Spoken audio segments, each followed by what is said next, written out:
মাইজম তো সবাই পড়ায়, কিন্তু আমি এবার পড়াবো আপনাদেরকে একটু ডিফারেন্ট স্টাইলে। সূরা, সিফিলিস, সাইফিলিস পড়ায়, কিন্তু কেউ কি প্রয়োগ করতে পারেন?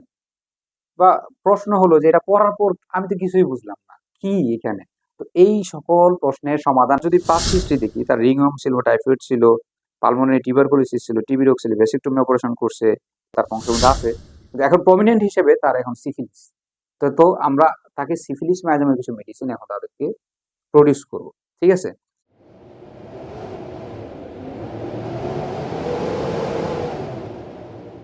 আসসালামু আলাইকুম রহমতুল্লাহ বারাকাত। কেমন আছেন বন্ধুরা? আশা করি সকলে ভালো আছেন। প্রতিবারের মতো এবারও খুব ইন্টারেস্টিং টপিক নিয়ে এসে পড়েছি। আজকে আমরা আলোচনা করবো মাইজম নিয়ে। মাইজম তো সবাই পড়ায়, কিন্তু আমি এবার পড়াবো আপনাদেরকে একটু ডিফারেন্ট স্টাইলে। সবাই মাইজম নিয়ে কত ধরনের চিন্তা ভাবনা, মাইজম মাইজম মাইজম, কত কঠিন আকারে অনেকে উপস্থাপন করে। সূরা, সিফিলিস, সাইফিলিস পড়ায়, কিন্তু কেউ কি প্রয়োগ করতে পারেন? বা